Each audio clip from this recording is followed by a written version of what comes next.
Gracias, Daniel. ¿Cómo andan? Bueno, creo que todos te conocen, pero tenemos el lujo de tener a quien fue el capitán que llevó a Argentina a la gloria de la Copa Davis. Eh, Gracias por tu tiempo y contarte un poco y que después algunos de mis compañeros puedan hacer un intercambio con vos. Yo te comenté que hace 3 años descubrimos esto de la antifragilidad como una etapa superadora de la resiliencia Sí, ante la adversidad. Y hace 3 años que venimos trabajando, investigando qué hace que determinados deportistas puedan sobrellevar la adversidad con una mirada superadora, y también determinados entrenadores inspiran para que esto suceda. Y estamos convencidos de que vos sos uno de esos entrenadores que inspiran para que esta magia suceda. Por eso te agradecemos enormemente que estés con nosotros hoy. bueno, un gusto, un gusto. Es un tema muy interesante. Eh, a veces creo que las maneras o las formas que uno tiene funcionan y a veces no. Porque también depende mucho de los dirigidos, no son siempre los mismos, no son las mismas personalidades, no son las mismas situaciones, hasta poder llegar a dirigir a la misma persona en momentos distintos de su carrera y no es lo mismo, es decir, hay muchas variables, ¿no?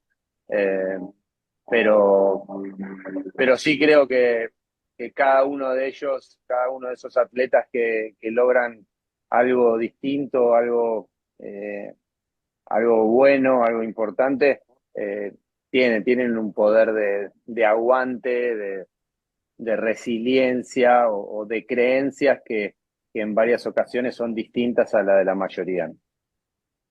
Antes de ir directamente a las preguntas que quiero compartir con vos, le Ujú. doy un minuto la palabra para que los que trabajamos en este proyecto puedan contarte un poquito. Bueno,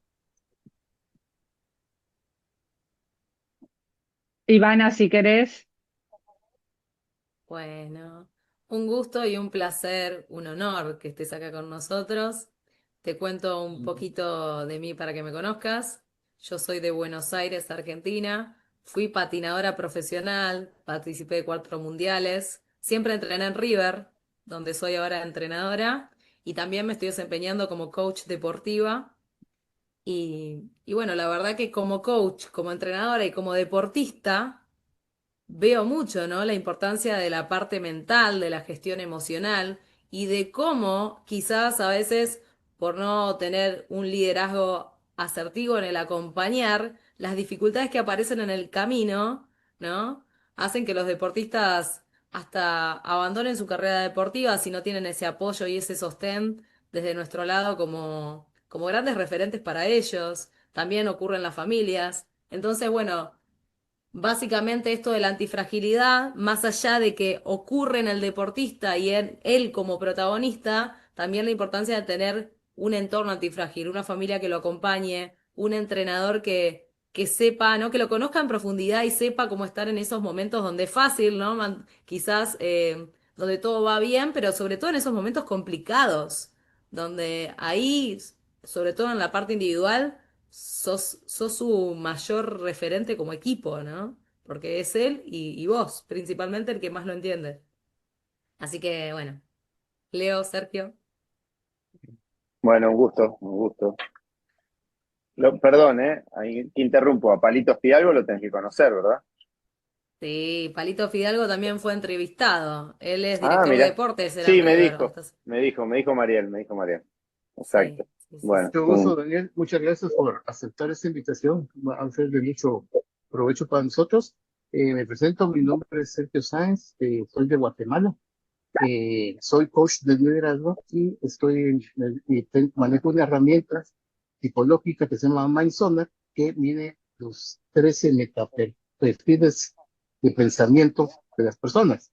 Entonces, lo he hecho con deportistas, lo hice aquí en Guatemala con 3 deportistas destacados una alpinista que fue la primera mujer latinoamericana que escaló el Everest de un solo tirón, y otros de atletas olímpicos, y le utilicé la herramienta Maizona y era ver cómo hacían ellos mientras competían. Entonces ahí mira su forma de pensar, y la idea es pues tomar esto, pues cuando tengan una adversidad, como tú dices, que depende de la situación que estén, cómo poder que con esa mente antifrágil sigan adelante. Estamos a la orden, encantado de conocerte.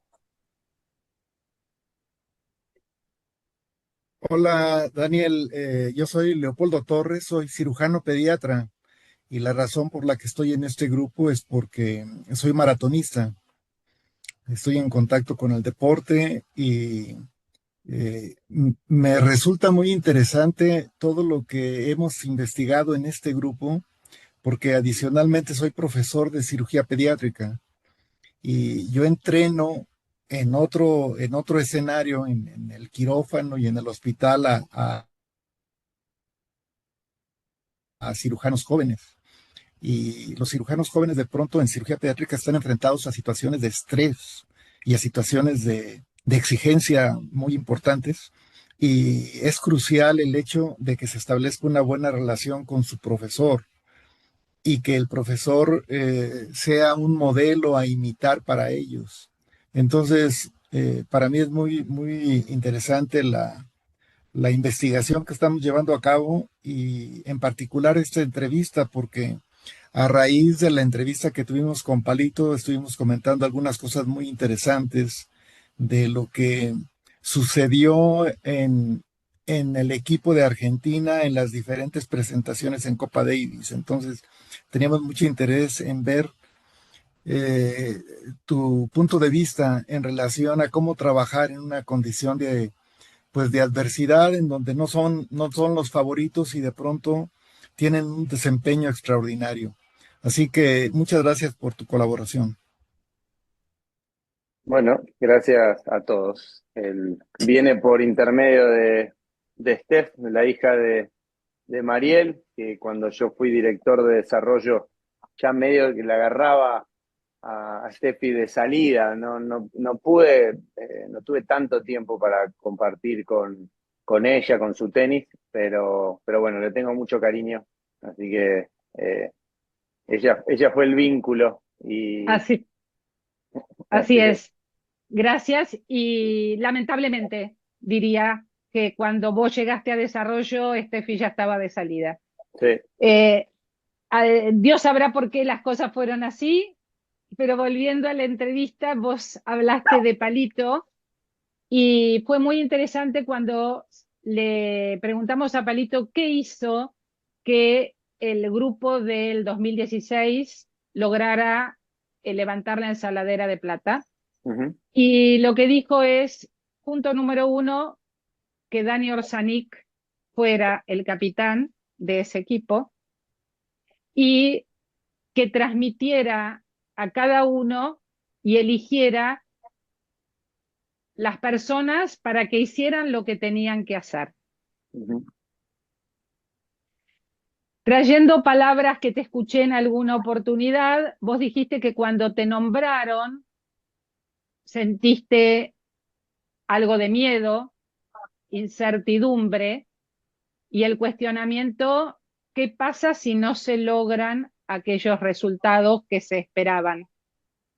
Entonces, como te consideramos un entrenador antifrágil, ¿qué estrategias pusiste en juego para que ese miedo y esa incertidumbre se transformara en una fuerza que cohesionara ese grupo humano que formaste? Bien. Primero, de parte de los dirigentes, entre ellos Palito, yo sentí mucha confianza. Yo estaba trabajando con los más chicos y al principio me parecía que no era adecuado que yo fuese el capitán porque el trabajo con los más chicos me insumía todo el tiempo. Yo no veía espacio como para ocuparme de nada más. Por la manera en que yo quería llevar adelante el trabajo con los más chicos. Entonces, en las primeras conversaciones fue más un mejor no. y de hecho hasta mostrar de que yo no estaba con los más chicos apuntando a dirigir a nuestros referentes. De hecho, yo no lo tenía en mente cuando empecé con los más chicos. Y les cuento esto porque ha sucedido en nuestra historia que algunos entrenadores han tomado la dirección de desarrollo para después apuntar a la Copa Davis. En mi caso no fue así. Hay quienes lo quisieron creer, hay quienes no, pero bueno, no es un tema mío. Pero en un momento pensé en decir que no, justamente como para hacer alarde y demostrar de que yo no estaba ahí para apuntando a la Copa Davis.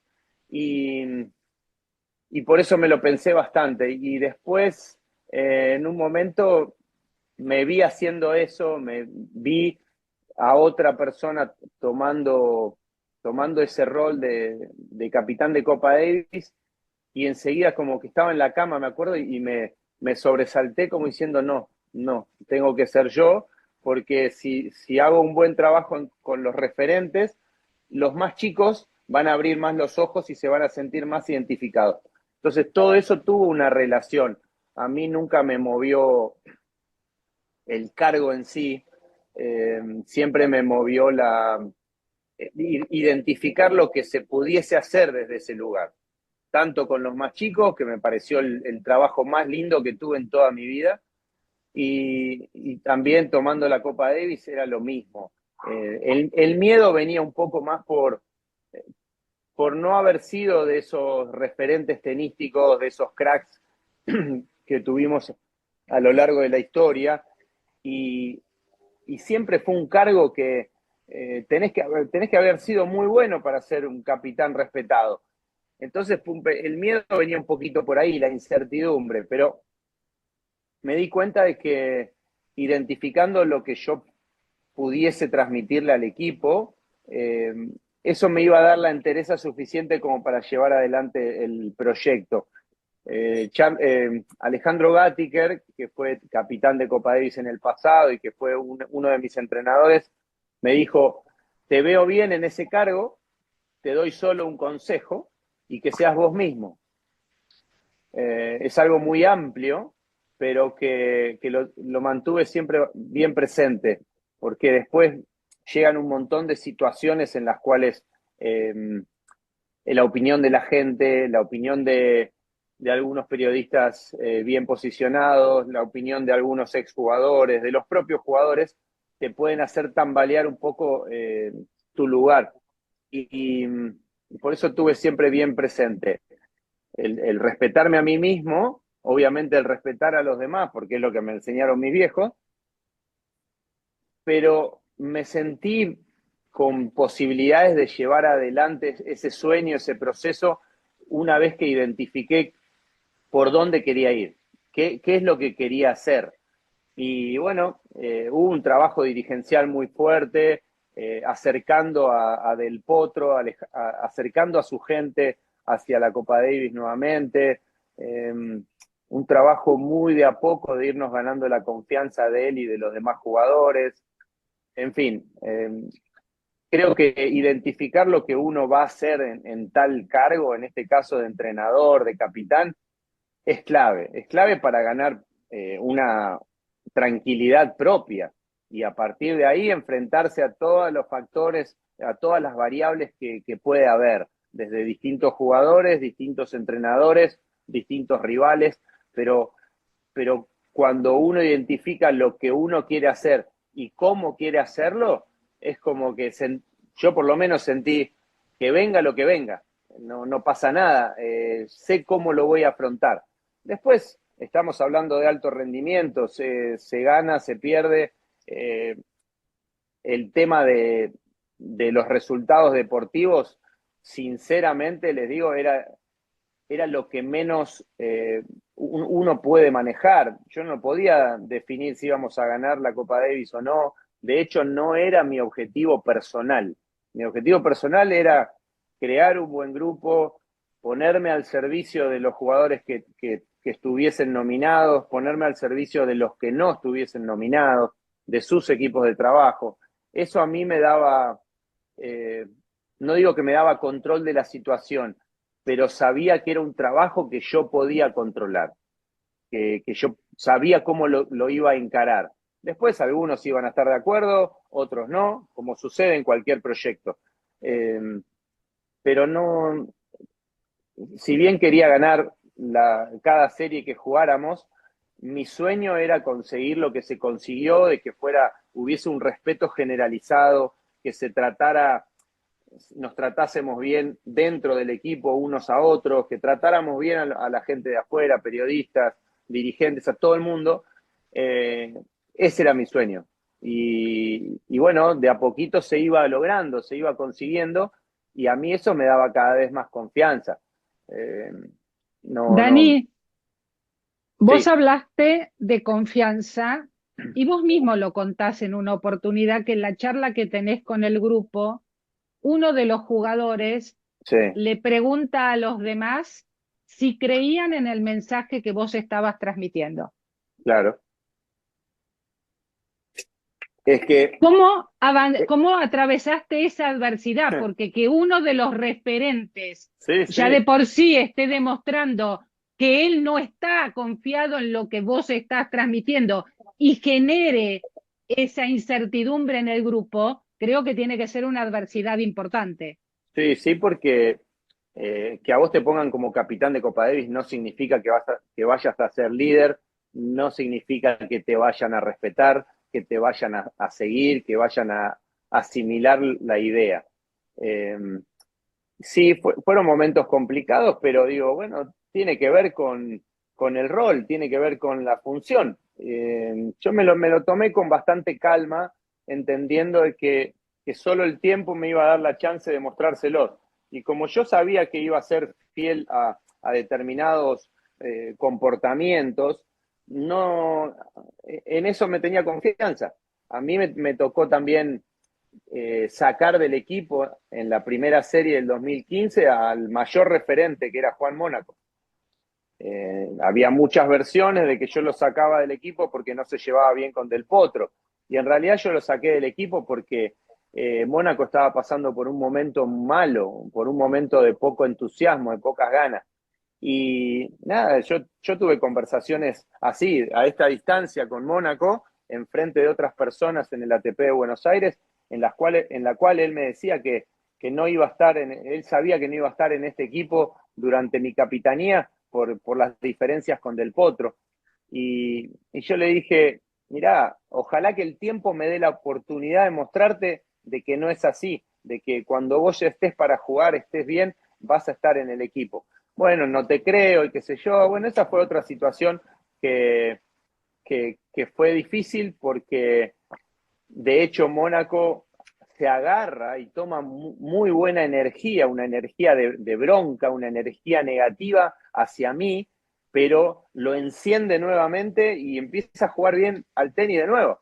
De hecho, hay una anécdota que es durísima, pero yo estoy mirando el partido de segunda ronda del ATP de Buenos Aires la semana previa a mi debut como capitán, y Mónaco le gana a Mayer y se da vuelta y mira al palco oficial donde yo estoy sentado y me festeja vamos en la cara a mí, como si yo fuera un rival.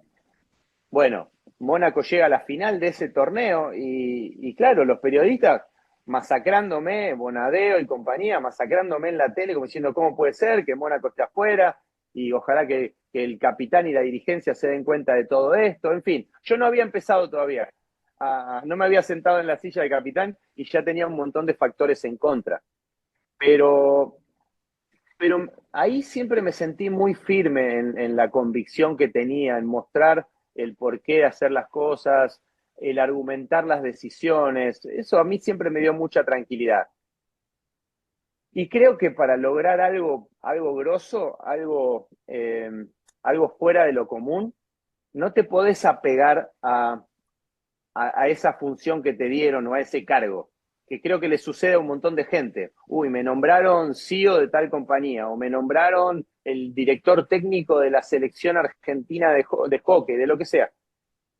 A mí nunca me importó cuidar ese cargo, cuidar ese lugar.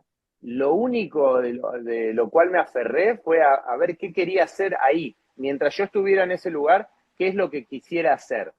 Eso yo creo que a mí me dio un respaldo emocional enorme, enorme. Ese desapego, como diciendo, me quieren echar, échenme. Yo creo que esto es lo mejor y voy para adelante. No es, uy, siempre soñé ser capitán, qué bueno, ahora soy más importante, ahora voy a ser más reconocido.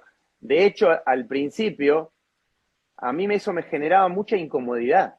El llegar a un lugar y decir, uy, ahí llega el capitán de Copa Davis. Yo no sabía dónde esconderme, pero por vergonzoso, no.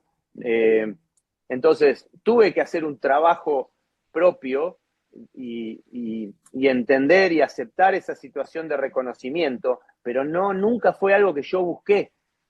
Y a mí eso me terminó jugando muy a favor, porque sé que muchos capitanes previos a mí cuidaban mucho su lugar, cuidaban las decisiones que tomaban para no quedar mal parado. Y a mí eso nunca me importó. Bueno, yo puedo seguir hablando por horas, así que córtenme porque...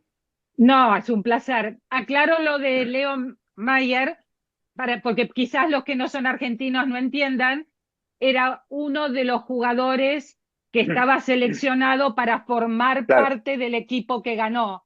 O sea que la disputa no era Mónaco-Meyer, sino si Meyer en realidad estaba ocupando el lugar que debía ocupar Mónaco de alguna manera.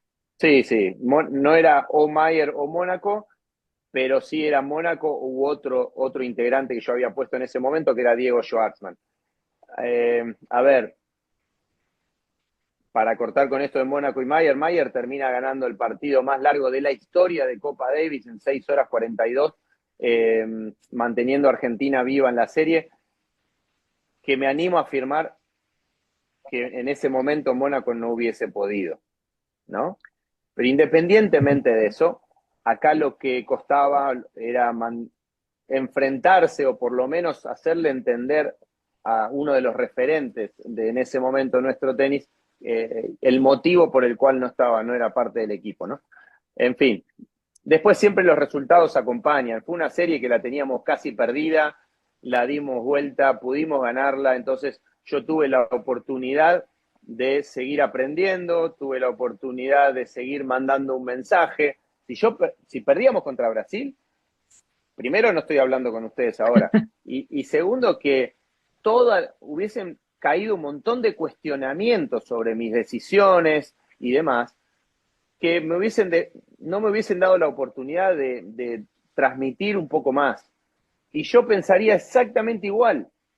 Pero bueno, los resultados en el alto rendimiento te tienen que acompañar para que vos puedas ir ganando la confianza de tus dirigidos también, ¿no? Porque uno no puede pretender como coach que el dirigido acepte de manera instantánea la idea, la forma, que te crea, como en esa situación que marcaba Mariel. Uno no puede pretenderlo. Si uno cae en el error de hacerlo, de pretender que estén todos de acuerdo y todos alineados, y vas a ir contra la corriente. Si tenés la paciencia de trabajar y de mostrar día a día que lo que vos venís diciendo va de acorde a tus decisiones y a tu comportamiento, bueno, pueden que algunos no estén contentos y no estén de acuerdo con las decisiones, pero no te van a poder criticar el no haber ido de frente, el no argumentar lo que vos estabas diciendo. Y eso al final del día termina siendo clave, porque dejás afuera a un jugador comunicándoselo en la cara, frente a frente, tomando un café junto a su entrenador, se levanta de la mesa y se va recaliente porque no juega, pero se lo dijiste vos cara a cara. Si se entera, como pasó en otras oportunidades, por intermedio de un periodista, por intermedio de otro jugador y demás, no solo se queda enojado, caliente por la decisión, sino se multiplica ese enojo y esa desconfianza porque se enteró por otro lado. Entonces, esos detalles van construyendo esa antifragilidad como ustedes llaman. Es ir muy de a poquito y entendiendo que un paso en falso, que una mala decisión, te puede desmoronar todo lo construido en un día. no importa el tiempo que lo vengas armando. Dani, llegan los resultados, vos tenías, si querés, un as en la manga, que era del Potro, y después un grupo de trabajo que acompañaba muy bien. Llega el último punto que era decisivo y vos se lo encomendás a Fede Del Bonis. La pregunta se la hicimos a Palito. ¿Qué le transmitió Orsa cuando le pone esto en las manos a Del Bonis? Y Palito dijo, nunca se lo pregunté, muy buena pregunta, pregúntenselo a Orsa. Y acá estamos preguntándote a vos. ¿Qué le Sí, transmite a un ver, entrenador a un jugador que le está haciendo jugar el partido quizás más importante de su vida?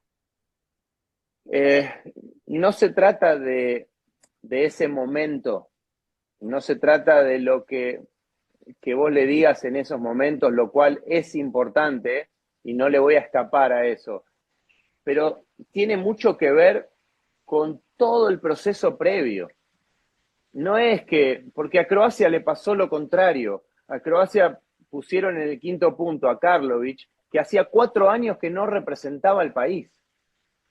Y con Del Bonis, desde que yo arranqué en el 2015, que todo esto empezó en Azul, en el Club Remeros, donde es él, y hubo una exhibición donde yo fui a verlos, hay una construcción de la confianza, del acompañamiento hacia él y hacia su equipo, hay una contención humana y profesional que, que le va generando un respaldo al jugador que puede que juegue o no juegue, como lo dejé afuera en las semifinales contra Gran Bretaña, no jugó ningún partido y era el que mejor ranking tenía, pero hay un acompañamiento y un conocimiento del jugador que te permite tomar esas decisiones locas o raras para el afuera, porque vos ya sabés de qué se trata, porque vos ya lo venís siguiendo y vas leyendo cómo viene cada uno de los jugadores. Entonces optás por el que mejor pensás que puede hacer las cosas en ese momento increíble, pero entre Pela, Mayer, porque Del Potro le había ganado a Chilich el cuarto punto, entre Pela, Mayer, Pela había ganado en las semifinales su partido del viernes. Mayer había definido la semifinal. Entonces uno dice, bueno, pero en el quinto set, en el quinto partido va Mayer, seguro. Condiciones de juego, nervios, tipo de rival, son todos factores que uno va considerando y va viendo en el día a día. Del Boni jugó bárbaro el viernes contra Chilich, perdió en el quinto set. Las condiciones de juego le favorecían a Del Bonis por sobre Mayer, estaba muy parejo con Pela. Pela no había jugado nunca contra Karlovic y le podía ganar o podía perder muy fácil también, eso no lo sabíamos. Optamos por ir a lo conocido. Del Bonis cada vez que jugó con Karlovic fueron partidos peleados. Y si a mí me das un jugador que sé que lo va a poder pelear en el partido más importante de nuestra historia, y yo lo tomo. Y fue lo que hicimos con Fede. Pero fue una decisión finalmente mía, obviamente, por el lugar que me tocaba estar, pero hay toda una charla, hay todo un trabajo con el resto del equipo, con el subcapitán, con el entrenador de Del Bonis, con la activación previa al partido de su preparador físico Anselmi. Es un trabajo en equipo, obviamente, y a mí siempre me gustó compartir las responsabilidades y el crédito de los logros, porque no se trata de una sola persona, no se trata ni siquiera de Fede solo, se trata de la gente que lo acompañó a él, de nosotros que pudimos optimizar su rendimiento. Todo eso te lleva a ir caminando por el túnel hacia la cancha con plena confianza de que ese partido lo vas a luchar a muerte. No sé si nadie sabe si lo vas a ganar o no, pero sabés que esa es la persona indicada para salir a lucharlo. No hay mejor sensación que esa. No hay. Después, hasta la incertidumbre de no saber si se va a ganar o se va a perder, es hermosa. Es lo más rico que tiene el deporte. es el sentirse vivo, el formar parte de algo que es infinitamente más grande que uno. Nosotros trabajamos con un coach holístico durante casi todo el proceso, del 2015 al 2016, y trabajó también con los más chicos en desarrollo. Y antes de la final, un mes antes de la final o un par de semanas, me invitó a ir a un lugar en Córdoba donde hay mucha energía, no me acuerdo ni dónde es, para hablar con una pareja que se ocupaban mucho aparentemente tenían una visión distinta, manejaban muy bien la energía. Y recuerdo que esta persona, fuimos a pasar un día allá, y me preguntó si yo quería saber el resultado de la Copa Davis. Y le dije, ni se te ocurra decírmelo. En caso de que lo supiera, que bueno, yo respeto las creencias de cada uno, le digo, ni se te ocurra decírmelo. Porque si me decís que vamos a perder, voy a estar cuestionando cada una de mis decisiones y cada una de las cosas que van pasando y las complicaciones que se nos van a presentar en la serie, y ni siquiera me va a dar ganas de ir. Y si me decís que vamos a ganar, voy a sentir una presión en cada decisión, lo voy a llevar a un nivel de conciencia que no me va a permitir hacer un buen trabajo y también le va a quitar ese sabor, ese gusto que tiene la incertidumbre del deporte. Así que le dije, ni se te ocurra, déjame vivir la experiencia, que es única. Si ganamos, genial, y si perdemos, genial, no pasa nada. Pero me acuerdo que me sorprendió mucho que me ofrecieran saber el resultado de antemano. Dani, ahora un diálogo con Fede tiene que haber habido. Sí, sí, sí. ¿Qué le transmitió Dani a Fede? Yo cuando termina Juan Martín del Potro, una algarabía increíble, una adrenalina bárbara, porque todavía estábamos vivos en la serie, yo voy corriendo al vestuario, no lo encuentro, voy al gimnasio, estaba entrado en calor, Fede estaba pero todo chivado, nervioso, agitado, pero estaba junto a su preparador físico y a su entrenador, y miro para la cinta y estaba Karlovic entrando en calor, con una cara tan tiesa, tan pálido, tan cagado, que digo, qué bien que estamos, porque estaba solo también entrando en calor. Cuando termina esa entrada en calor, vamos todos al vestuario, hay una arenga general, lo cual sucedía antes de cada uno de los partidos.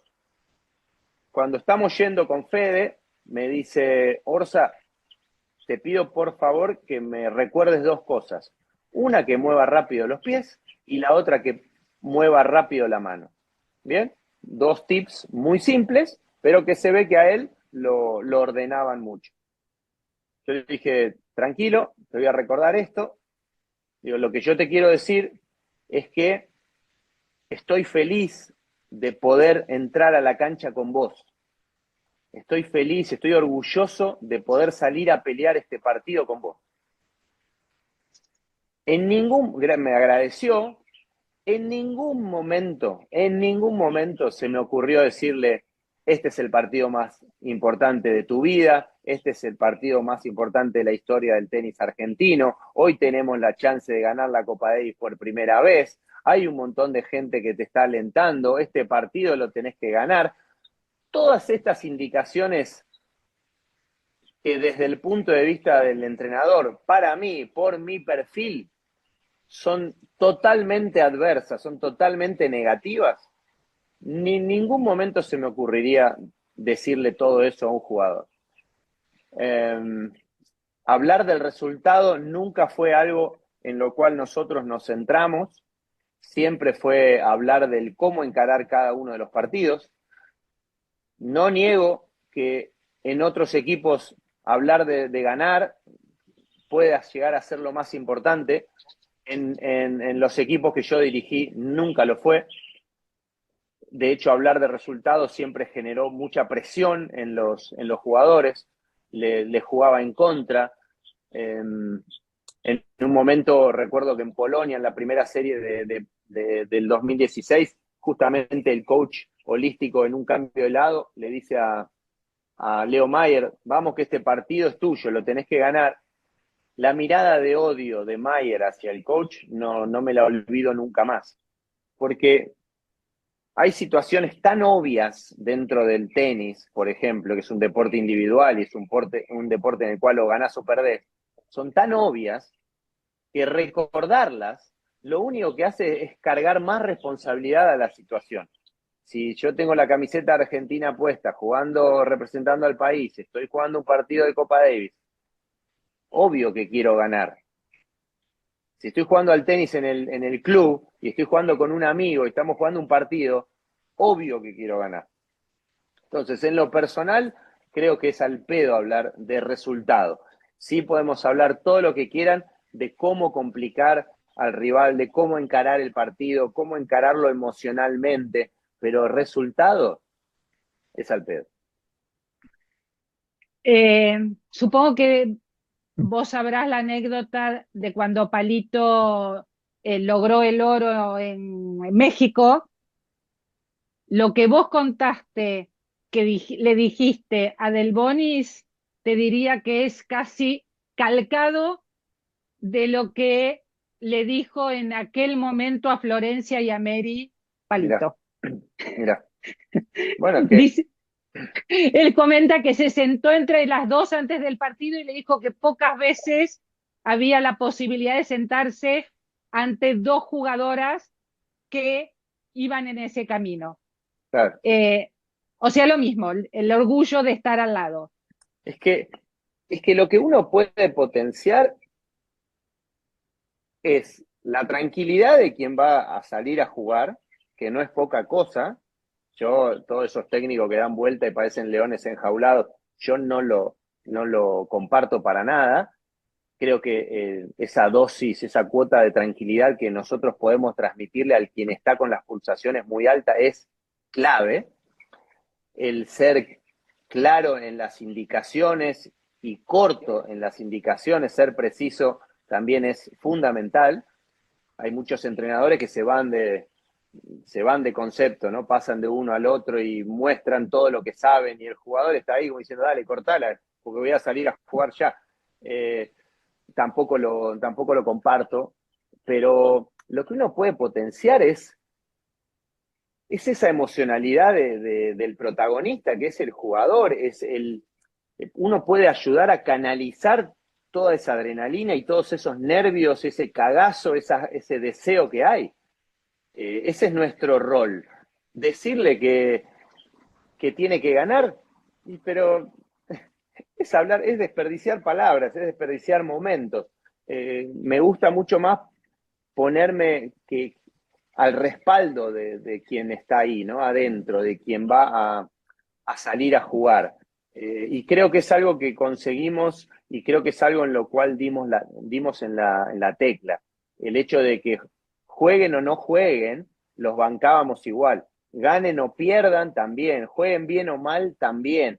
Y eso los jugadores lo fueron sintiendo y eso también es parte de ir generando esa resiliencia, esa antifragilidad, de encarar los momentos con lo que tengo. Esto es lo que tengo y voy y me animo a ponerlo en práctica. No hay más que eso. Si como entrenadores logramos que nuestro jugador haga esto, no pidan más, porque no hay más que eso. A mí muchas veces me preguntaban, uy, qué lástima que Del Potro está lesionado y no puede estar, o que Mónaco se está recuperando y tampoco puede estar. Y yo digo, muchachos, el equipo es el equipo es el que nominamos, el que va. Este es el mejor equipo que puede haber. Nada de mirar hacia atrás o mirar hacia el costado, y qué pena que tenemos a alguno de nuestros cracks lesionados. Si están, están. Y si no están, no están. Lo que hay es lo máximo. Y lo mismo es, y eso a quienes vos llevás y a quienes vos dirigís, si ven que te centrás en ellos, si ven que le das toda la importancia a ellos y que los respaldás, y no se puede crear un mejor ambiente que ese. Si yo me pongo a hablar enfrente de ellos, y ojalá que Del Potro se recupere rápido, y ojalá que el otro esté, y yo como jugador voy a sentir, entonces yo soy un poco menos, ¿no? Me recuerdan que tengo menos buen ranking o que empiezo a dudar si yo voy a poder conseguir esto o no. Yo llegué tan al límite de querer potenciar a los jugadores que tenía que nunca llevé a ningún reemplazante. Yo siempre podía llevar 5 jugadores y siempre llevé a 4. Y los que eran los supuestamente quintos quedaban recalientes. Porque decían, pero ¿y si pasa algo? ¿Y si se te lesiona uno? Y yo quiero ir a aportar nada más, yo quiero ir a ayudar. ¿Y qué pasa? El quinto jugador argentino, gracias a Dios, iba a tener un nivel muy similar al cuarto o al tercero. El cuarto y el tercero, cuando se ponen a entrenar esa semana en el lugar donde sea, empiezan a experimentar unos nervios y una tensión que el quinto nunca va a tener. A igualdad de nivel, con nervios rendís hasta acá, sin nervios rendís más. ¿Está claro? Entonces, durante esa semana de preparación, el que era el quinto, el que estaba fuera, entre comillas, del equipo, iba a jugar mejor que el cuarto y el tercero. Entonces, sumado a la tensión del cuarto y el tercero por estar en el equipo, le iba a sumar la incertidumbre que quizás un día esto me cambia y pone al quinto y me saca a mí. Una parte emocional, una parte mental, que si hay algo que no necesitaban quienes estaban dentro del equipo, era eso. Entonces yo dije, no se van a lesionar, confiaba plenamente en que eso no sucediera y le daba total foco a quienes estaban ahí. Llevaba un sparring que no tenía comparación en nivel a quienes estaban jugando, así que no tenía ningún tipo de duda emocional, ni mía, ni de ellos, ni de nadie. Dani, ¿cuál es ese aprendizaje profundo que trajiste del proceso? ¿Qué te quedó como ese aprendizaje que crees que si no hubieses hecho esta experiencia, no hubiese aparecido en vos?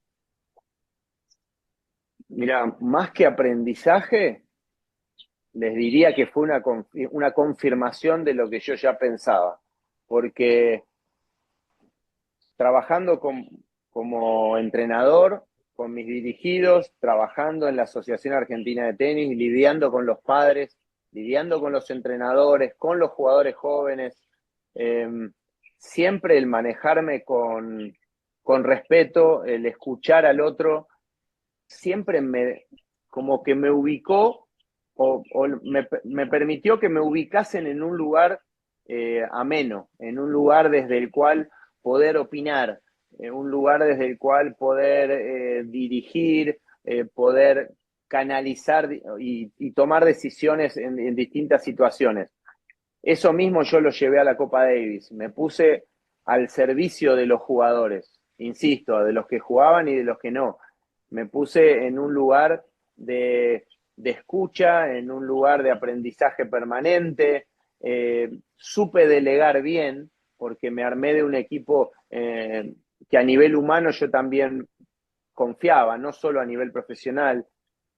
Y todo eso me situó en un lugar no de autorreconocimiento, no de autoridad, sino en un lugar desde el cual yo tenía la libertad de decidir, de preguntar, de mostrar de que no estaba seguro en algunas decisiones, de mostrarme vulnerable y que eso no apareciera como una debilidad, el ser humilde y que eso a mí me diera más fortaleza y no como la gran mayoría de la sociedad cree que ay, es humilde, como que fuera poca cosa.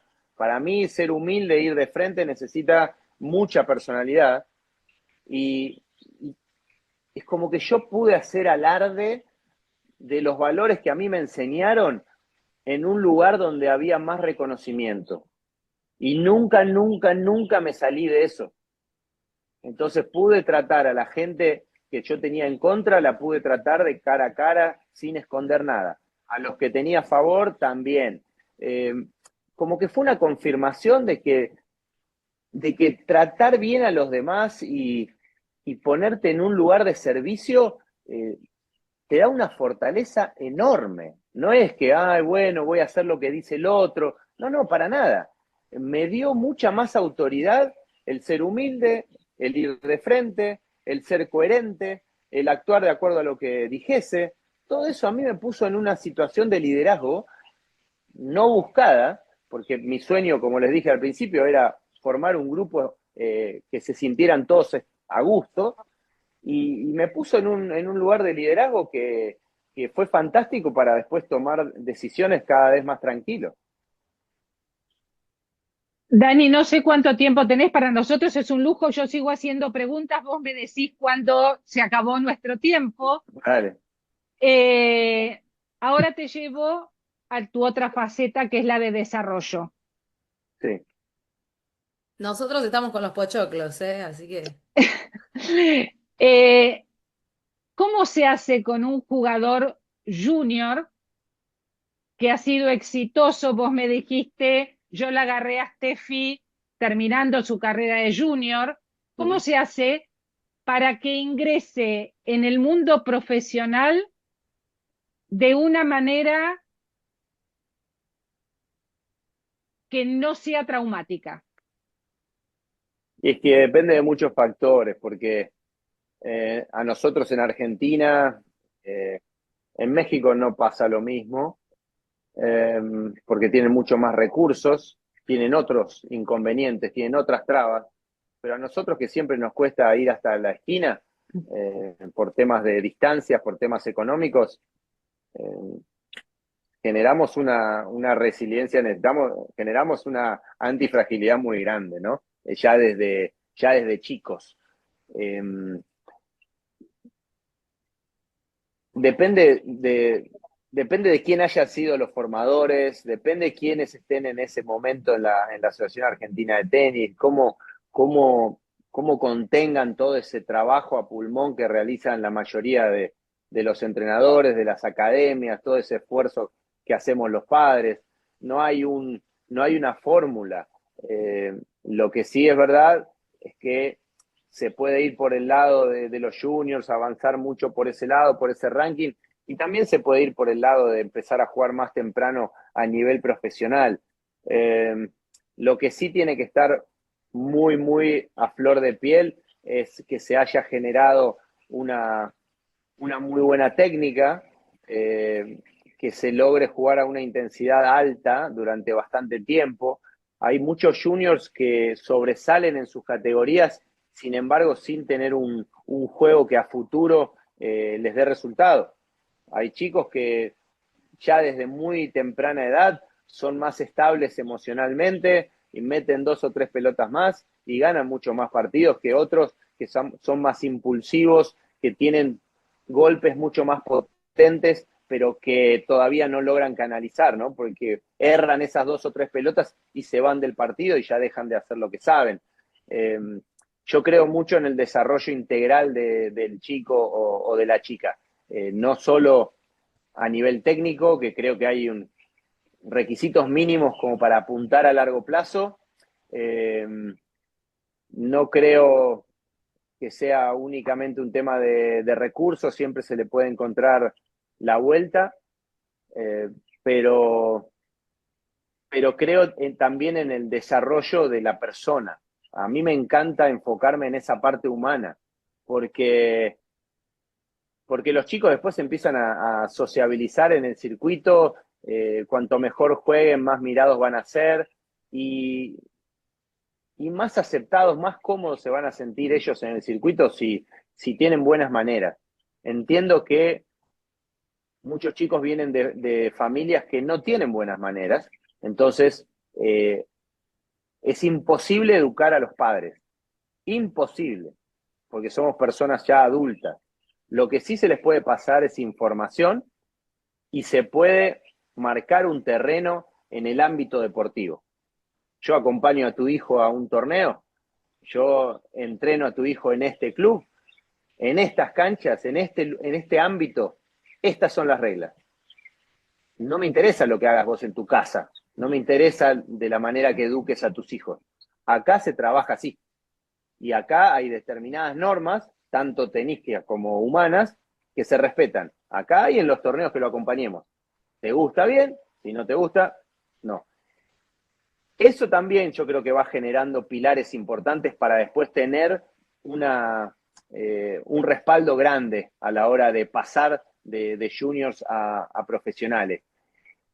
Y a veces sucede, raras excepciones, pero a veces sucede que los padres compran esa idea y se sienten hasta a gusto porque lo ven contento a su hijo, porque lo ven que hasta trascienden límites que ellos no pudieron. Y no me refiero a lo deportivo, sino a lo humano. Los ven hasta con mejores maneras, más educados, más aceptados. Y entonces los padres optan por, bueno, te dejo pasar con esta idea, como diciendo, no me voy a oponer. Y eso es un triunfo enorme ya. Después que tengan éxito en lo profesional, Mariel, va a depender mucho de cómo se planifique, de qué tan bien jueguen principalmente, porque si fueron buenos juniors, aprendieron a ganar. Si no fueron buenos juniors, vienen con el hambre de ganar, porque no han ganado lo suficiente en la época junior y ahora sienten que es un momento porque mejoraron físicamente, porque son más consistentes que antes. Siempre hay una parte positiva. El buen junior que no llegó a sobresalir con un gran tenis, sino únicamente con una estabilidad emocional, pero le faltan tiros, le faltan golpes, después se va a dar contra la pared.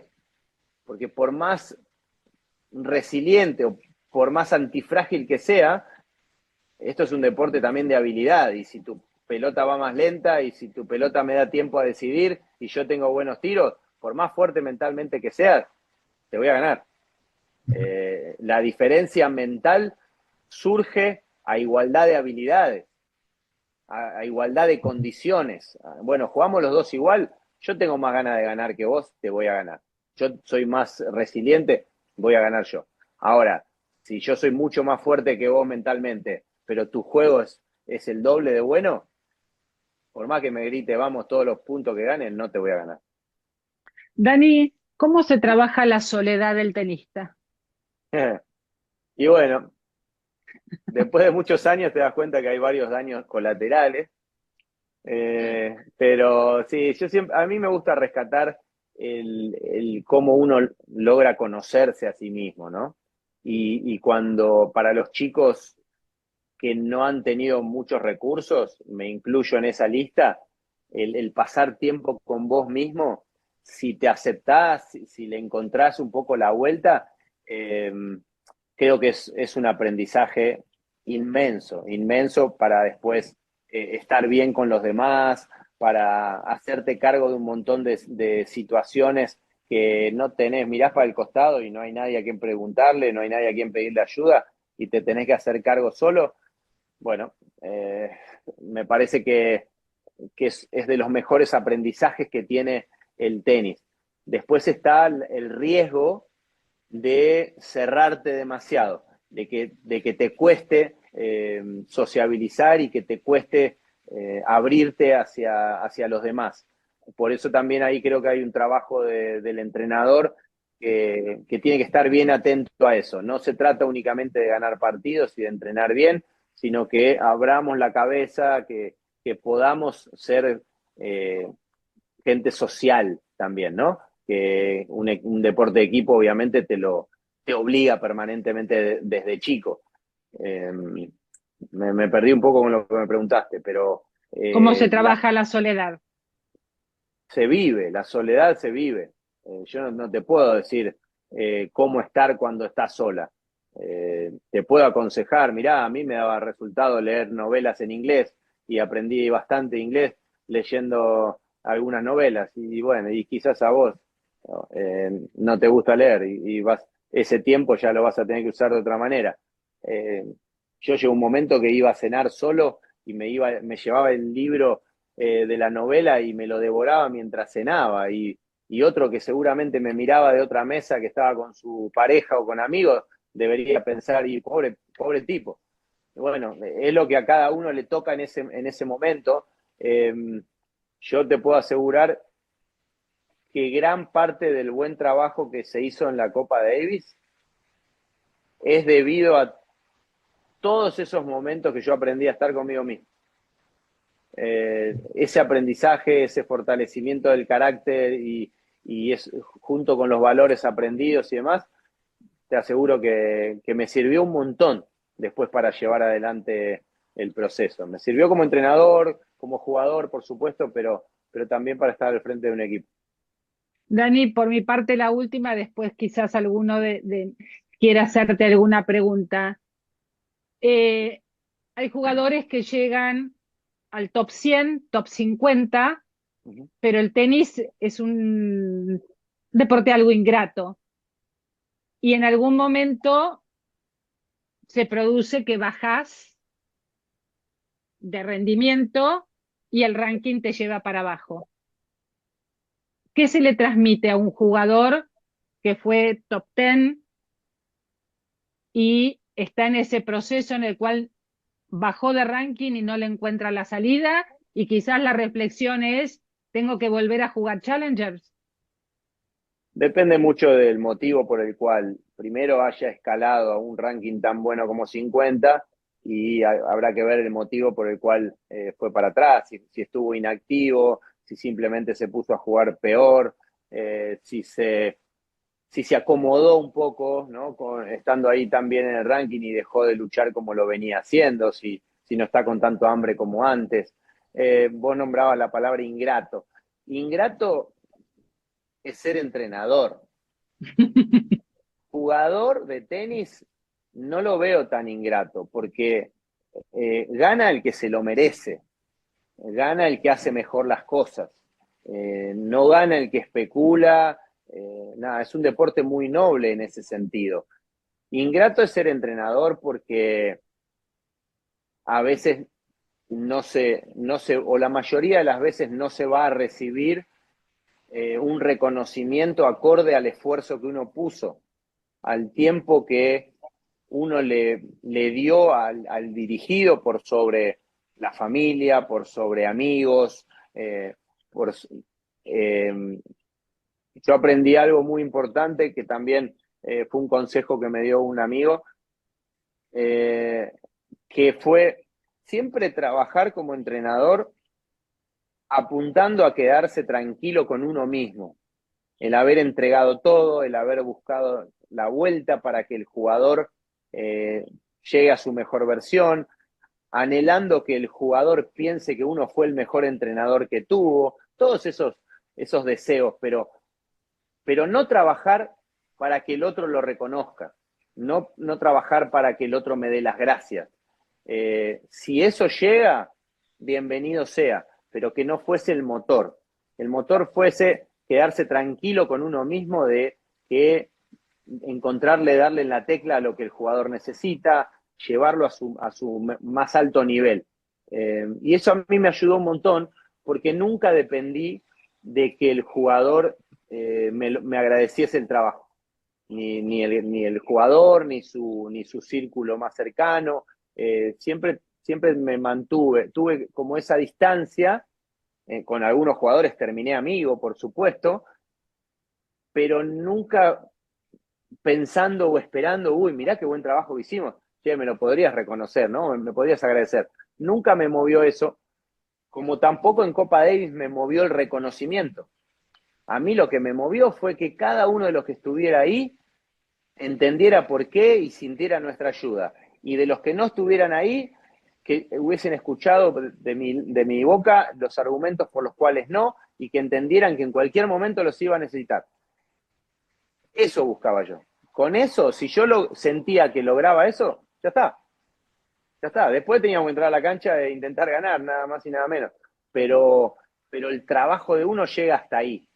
Y en cuanto a los jugadores, si para que recuperen ese buen nivel o superen lo que ya habían logrado antes, tiene mucho que ver con que le encuentren un sentido a lo que hacen. Ya sea porque les encanta, sienten pasión por el deporte o porque quieren llegar a determinada cantidad de dinero ganada para poder comprarse la casa o lo que sea, ayudar a su familia, no importa. El motivo que a uno lo mueva, eso es lo importante. Y como entrenadores podemos ayudarlos a que identifiquen cuál es ese motivo. cuál es el propósito por el cual juegan, ¿no? Algunos jugadores te van a permitir, se van a abrir para que lo hagas y otros no tanto. Otros te van a mantener muy distantes y van a decir, bueno, haceme jugar mejor, te veo en la cancha, después no te veo más, dio resultado, seguimos, no dio resultado, gracias por todos. Hay relaciones que pueden ser más frías, otras más cercanas, pero nada, lo decía Andrea Agassi, ¿no? Que del número 1 del mundo se fue al número 140. Cuando fue número 1 del mundo sentía un vacío enorme y desde el 140, cuando volvió a ser número 1, se sentía la persona más plena del mundo porque encontró el propósito, encontró el motivo por el cual él estaba jugando. Somos todas personas distintas, somos todos seres humanos distintos que por diferentes causas logramos o no logramos cosas. Y nada, es saber aceptarse a sí mismo y entrenar con entusiasmo. El alto rendimiento, si no lo haces con entusiasmo, si no le metes una cuota mínima de pasión, y no se te dan los resultados, porque el otro del otro lado de la red te quiere comer. No, hay un mínimo de intensidad y de pasión que es requerido. Después, si tenés mucho más, mejor, pero hay un mínimo, menos de eso no va. Dani, muchísimas gracias. Cedo la Gusto. palabra a las preguntas de mis colegas. Dale. Voy yo. Todos tenemos ganas de preguntar Interesante algo. todo muy interesante todo tu relato, pues dice mucho de ti y a lo que has llegado. Oye, escuchando todo esto que tú estás Sergio, diciendo, me robaste la pregunta, pero te voy a dejar, dale. ya me quitaste la inspiración. Ah, Se me olvidó que iba a preguntar, no, no, mentira. no, que me decías que, No sé, sí, que digamos, hablaba de mí. si tú te visualizabas ahorita cuando eras jugador, pues eso, y Sí. con todo lo que has vivido ahora ya como entrenador, con lo que has aprendido de todos estos muchachos, eh, ¿habría algo que hubieras cambiado si yo regresara a Daniel, a jugador profesional, con lo que has aprendido? ¿Habría algo que ha cambiado o seguiría siendo el mismo Daniel? Mira, primero, cuando trabajé en la Federación Argentina y vi a todos los chicos con ese sueño de ser profesional, la sensación que me invadía era, ¿cómo hice yo para llegar a ser profesional? Es como que no daba crédito. Digo, ¿cómo puede ser que lo haya logrado? Porque veía cientos de chicos y chicas que juegan muy bien y uno sabe que unos pocos van a llegar a ser profesional. Entonces siempre tuve esa sorpresa.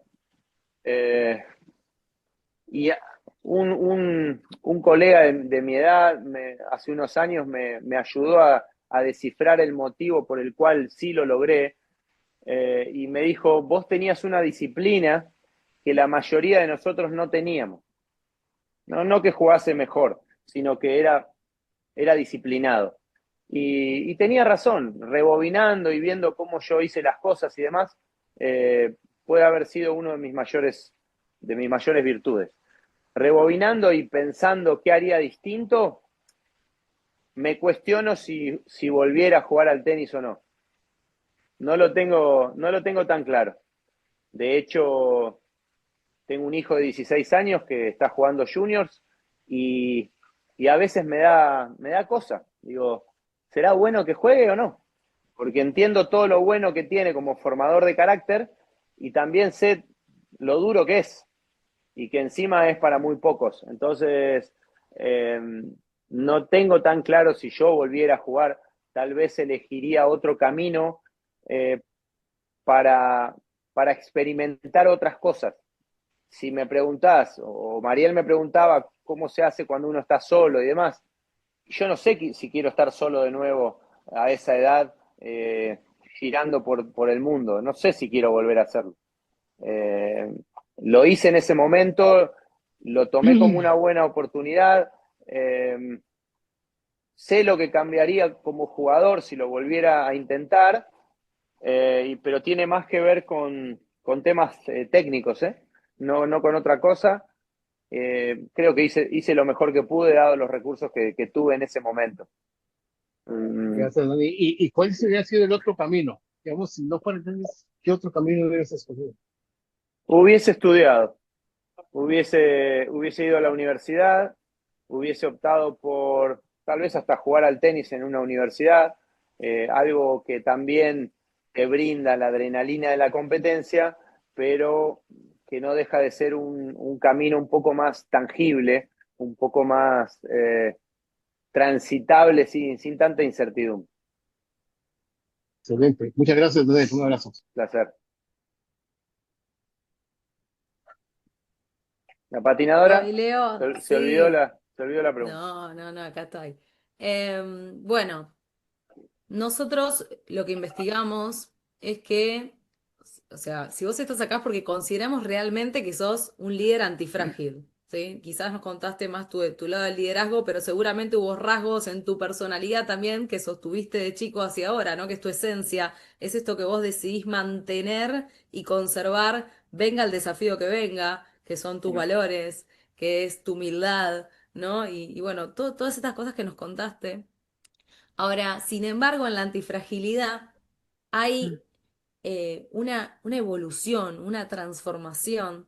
Entonces, aún sabiendo que seguís siendo el mismo, pese a que te tuviste la posibilidad de vivir todas estas experiencias bajo ese nuevo rol y conocer nuevas personas, ¿no? Y transformarte profesionalmente, la pregunta es, ¿cuál es ese plus, esa evolución, después de todas las adversidades que atravesaste, desde la primera, que fue que te propongan esto que no estaba en tus planes, que te hacen hoy ser alguien fortalecido, ¿no? Sí. Incluso superior. Eh,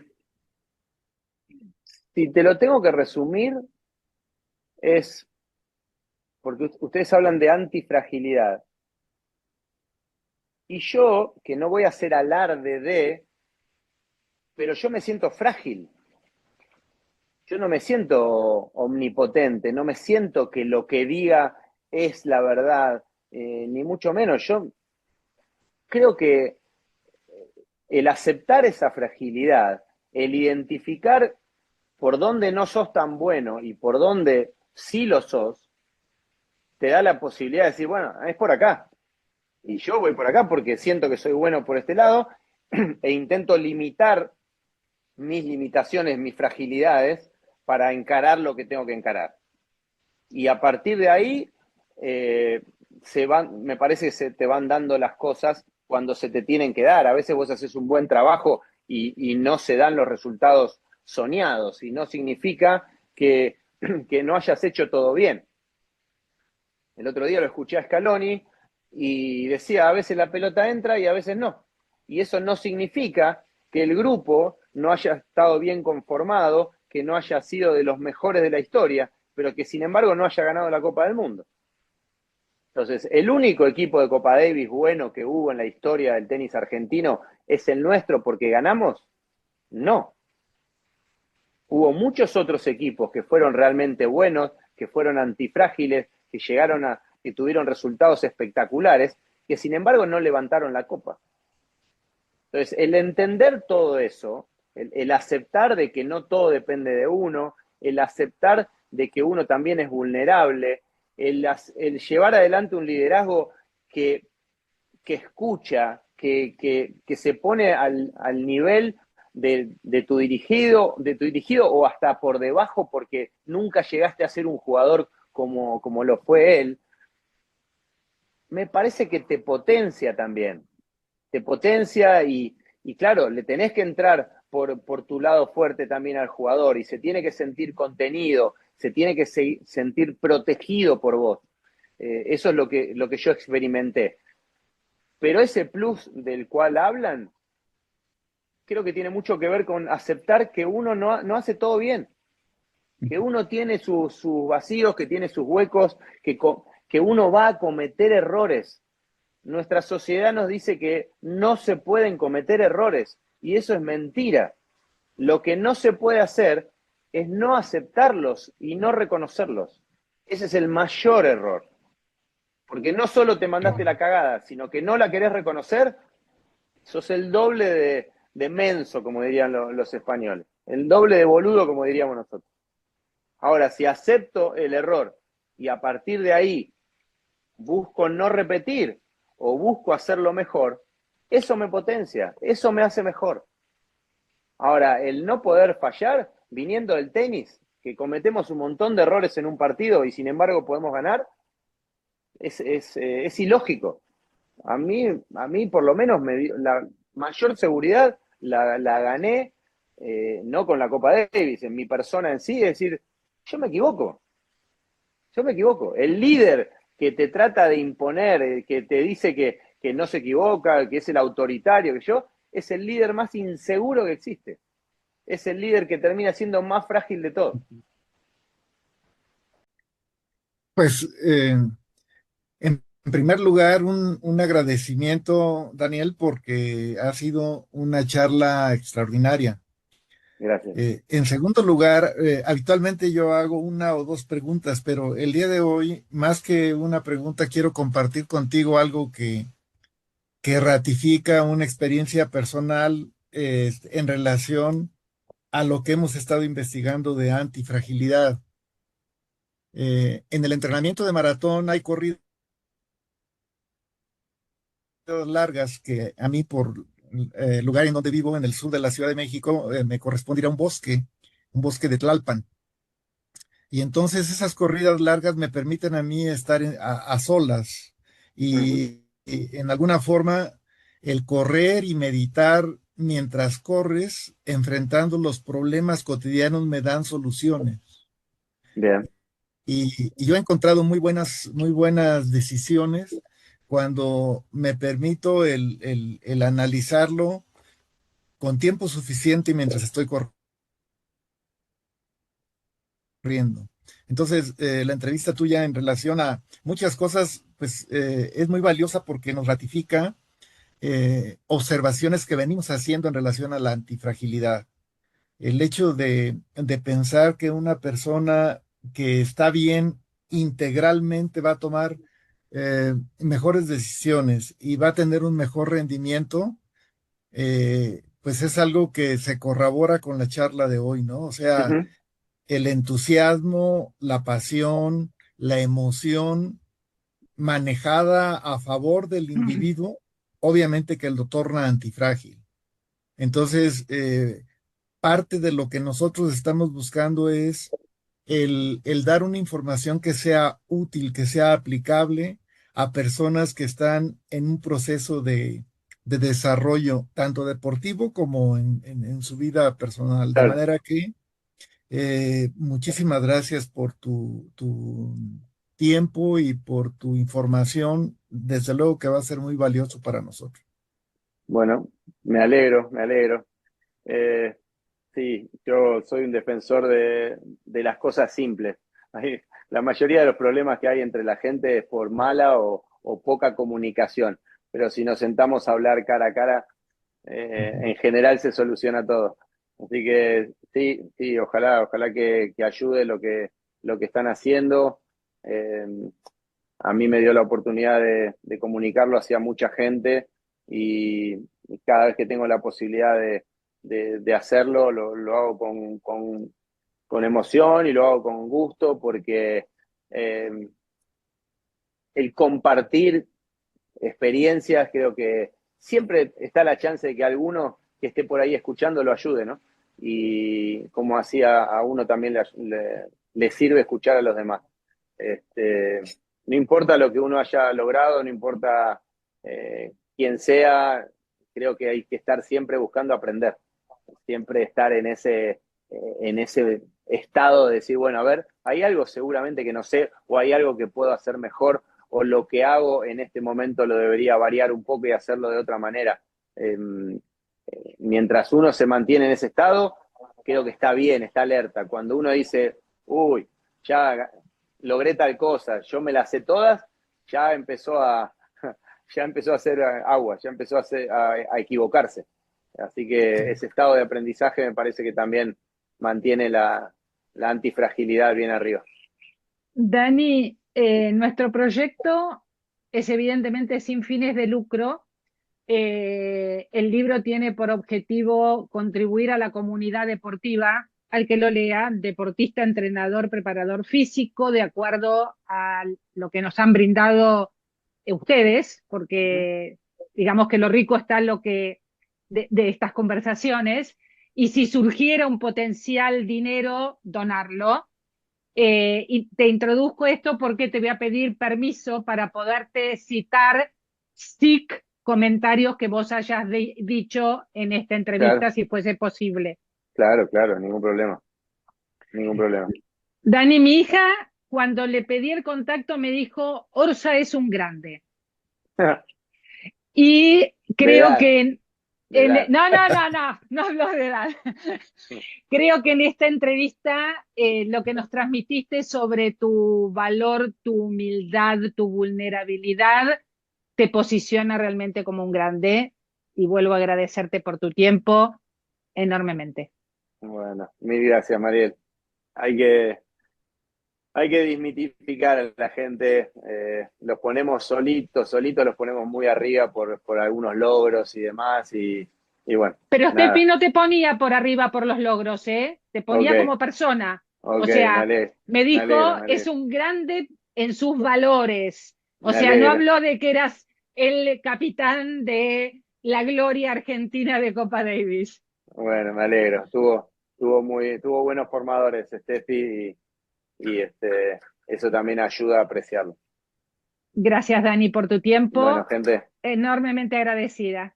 bueno, Gracias, genio. besos y abrazos. Que estés Y, muy agua bien. y aguante River, por favor. Vamos, Sí. sí. Nos Besos. vemos. No, Chao, chao. no, no.